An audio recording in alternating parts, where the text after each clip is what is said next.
Bienvenue. Aujourd'hui, on plonge dans un classique du développement personnel, on peut dire avant l'heure.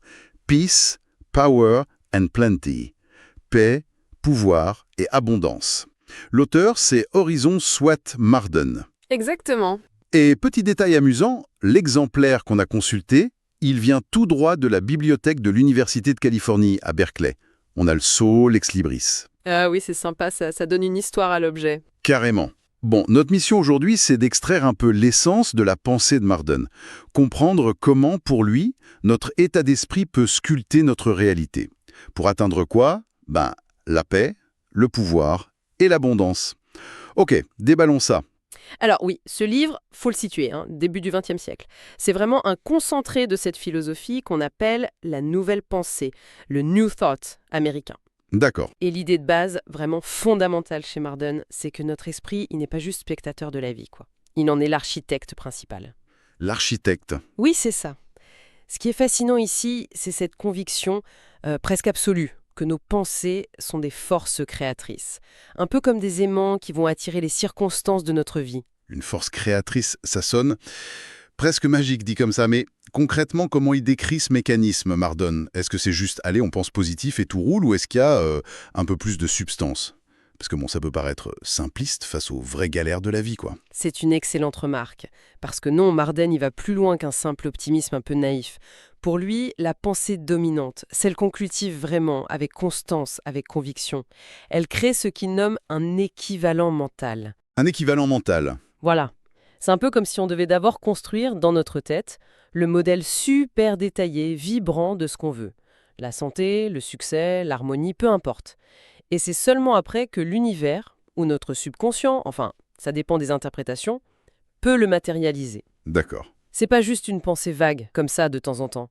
C'est une attitude mentale soutenue, une vraie conviction profonde. Donc si on suit cette logique, l'échec, le manque, ça viendrait d'un mauvais équivalent mental, d'une image intérieure de limitation, en quelque sorte. C'est ça. C'est là que ça devient vraiment intéressant. Surtout quand il parle de la pauvreté. Il dit que c'est une maladie mentale. Carrément. Oui. Mais ça, c'est pas incroyablement réducteur, voire culpabilisant pour les gens qui galèrent vraiment. Alors oui, c'est sans doute l'aspect le plus controversé de sa pensée. C'est clair. Et c'est crucial de le remettre dans son contexte. Oui. Quand il dit maladie mentale à propos de la pauvreté, il ne nie pas les difficultés matérielles, évidemment, mais il affirme que la racine du problème, elle est dans l'état d'esprit. Un état d'esprit de manque, de peur, de doute. Pour lui, c'est une condition qu'il juge anormale. Pourquoi? Parce qu'il part du postulat que l'état naturel de l'univers, c'est l'abondance. Donc vivre dans la limitation, ce serait vivre en désaccord avec cette loi fondamentale. Et souvent, selon lui, c'est à cause de nos propres croyances limitantes, celles qu'on a héritées ou qu'on a cultivées nous-mêmes. D'accord. C'est une perspective radicale, Ça met une responsabilité énorme sur l'individu. Énorme, oui, peut-être même écrasante. Parce que si l'univers est abondance, pourquoi est-ce qu'autant de gens vivent le manque? Il propose une explication, Marden, pour cette contradiction apparente. Son explication, elle repose sur l'idée qu'on est conditionné en fait à se focaliser sur le manque. La peur de ne pas avoir assez, le doute sur nos capacités, l'envie, tout ça, ça crée et ça renforce cet équivalent mental de pauvreté. D'accord. Du coup, il insiste, pour attirer l'abondance, il faut arrêter de penser pauvre. Il faut saturer son esprit avec des images de succès, de bien-être, de richesse. Et pas seulement matériel d'ailleurs. Ah, justement, parlons-en de cette abondance, le plenty. Vous disiez que c'est pas que matériel. Comment il élargit le concept, Marden? C'est quoi une vie abondante pour lui? Alors, oui, bien sûr, l'aspect matériel est là. On est quand même dans l'Amérique du début du XXe siècle. L'idée du self-made man est très présente. Oui, oui. Mais Marden, il voit ça de manière beaucoup plus large, plus holistique.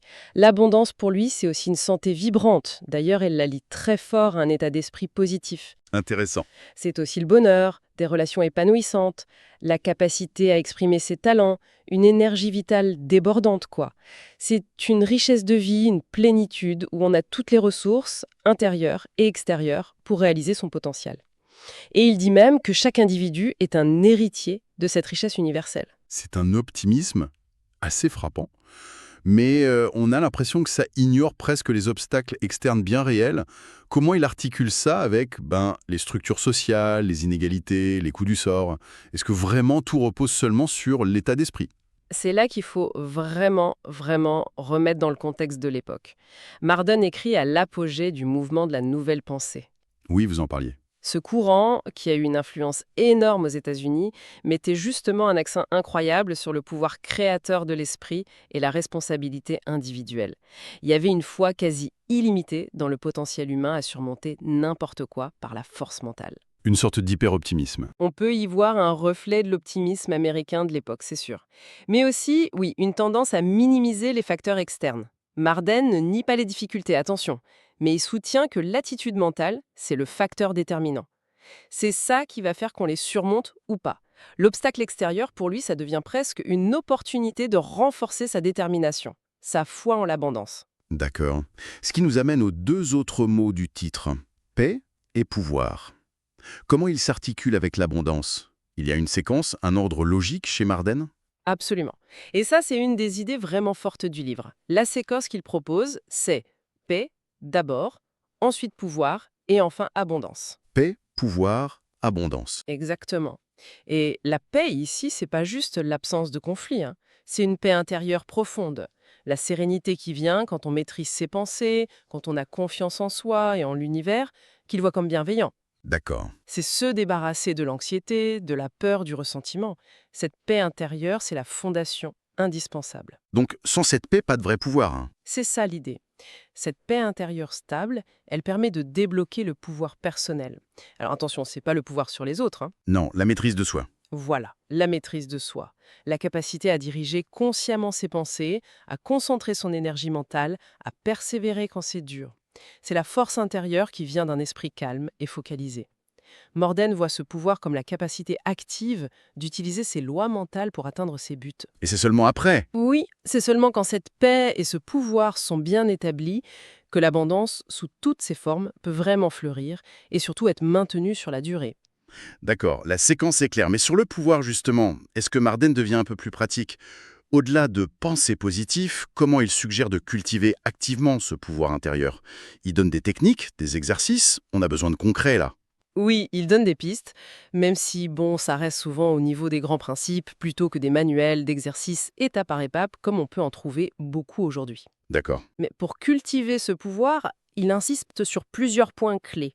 Premièrement, la vigilance mentale constante, c'est-à-dire surveiller activement ses pensées et dès qu'une pensée négative pointe le bout de son nez, peur, doute, critique, hop, la remplacer immédiatement par son opposé positif, constructif. C'est une discipline de chaque instant. Un peu comme mettre un garde à la porte de son esprit, quoi. Exactement ça. Deuxièmement, la visualisation créatrice. Il suffit pas de penser vaguement au succès, non.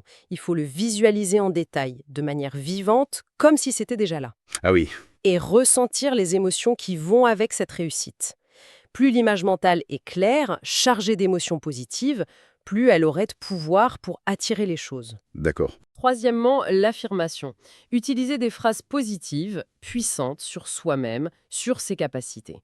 Et les répéter avec conviction pour, en quelque sorte, reprogrammer le subconscient et renforcer la confiance. Comme les affirmations positives qu'on voit beaucoup maintenant. Oui, ça vient beaucoup de là.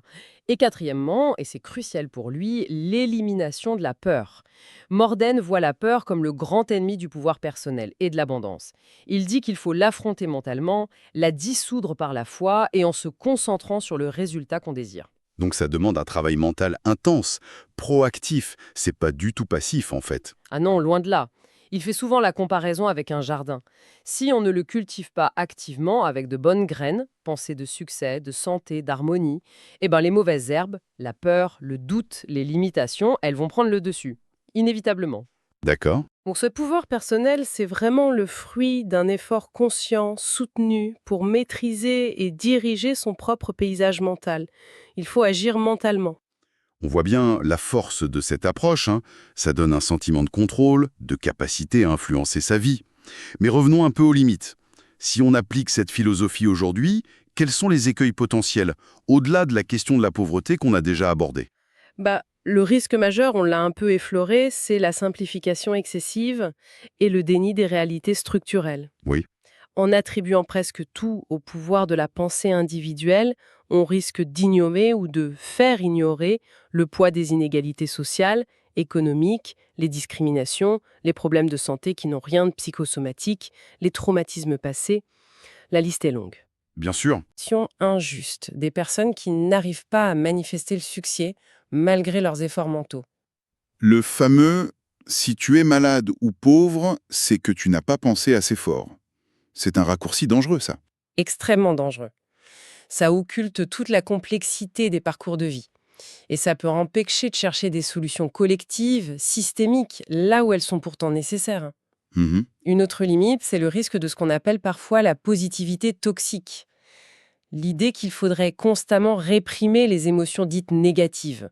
La tristesse, une colère légitime, un doute passager, alors que ce sont des parties normales et parfois même utiles de l'expérience humaine. Il faut de la nuance, quoi. Ces nuances importantes en tête. Pour moi, le message central, celui qui reste pertinent, c'est cette conviction profonde que notre monde intérieur, nos pensées, nos croyances, nos attitudes dominantes, a un impact significatif et souvent sous-estimé sur notre expérience de vie. D'accord. Que la paix intérieure, le sentiment de pouvoir personnel et une forme d'abondance, pas forcément que matérielle, on l'a dit, sont accessibles via une discipline mentale consciente. C'est au fond un appel à prendre la responsabilité de notre état d'esprit. Et l'héritage de cette idée, on le voit partout aujourd'hui, non? C'est indéniable. Ah oui, absolument. Si on relie ça à une vie d'ensemble, même sans adhérer à l'aspect parfois un peu métaphysique de Marden, ces idées, elles préfigurent et elles résonnent dans beaucoup de courants contemporains. Par exemple, La psychologie positive, par exemple. Elle étudie scientifiquement l'impact des émotions positives, des forces de caractère, sur le bien-être. C'est un écho, quelque part. oui, Ou encore les thérapies cognitivo-comportementales, les TCC. Elles travaillent directement sur la restructuration des pensées dysfonctionnelles pour améliorer la santé mentale, le comportement. Ça rejoint complètement l'idée de Marden de remplacer activement les pensées négatives. et même des concepts plus grand public, peut-être plus controversés, comme la loi de l'attraction. Oui, tout à fait. Alors, elle est souvent simplifiée à l'extrême, présentée de manière quasi magique parfois, Oui, un peu trop. mais la loi de l'attraction, popularisée par des livres comme Le Secret, elle puise directement ses racines dans la nouvelle pensée. Chez Marden et ses contemporains, l'idée fondamentale est la même. Les pensées créent la réalité. Et l'attrait de cette promesse, pouvoir façonner son destin par la seule force de son esprit, ça reste incroyablement puissant. Ça offre de l'espoir, un sentiment de contrôle. Un espoir et un contrôle. C'est peut-être ça qui explique pourquoi ces idées, même avec les critiques légitimes qu'on peut faire, continuent de fasciner plus d'un siècle après. C'est exactement ça.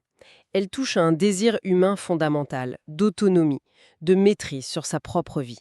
La clé, c'est sans doute de trouver le bon équilibre, reconnaître le pouvoir indéniable de notre état d'esprit, l'utiliser de manière constructive. Oui, Tout en gardant une conscience aiguë des réalités externes, des limites de notre influence et de l'importance des actions concrètes dans le monde réel. Ce n'est pas l'un ou l'autre, c'est les deux. ce qui nous laisse avec une question fondamentale, peut-être pour continuer à y réfléchir après notre discussion. Tout à fait, une question qui dépasse le cadre strict du livre de Marden, mais qui nous pousse à nous poser. Si nos pensées, notre état d'esprit, façonnent indéniablement une partie de notre expérience, de nos réactions face au monde, quelle est la part réelle de cette influence? Où est-ce que ça commence et où est-ce que ça s'arrête? Le pouvoir de notre monde intérieur, notamment face aux contraintes externes, aux structures sociales, au hasard de la vie, aux actions des autres. Vaste question. Oui, explorer cette tension entre le dedans et le dehors, sans chercher de réponse facile, c'est peut-être là que réside une clé pour naviguer plus sagement dans nos vies, finalement.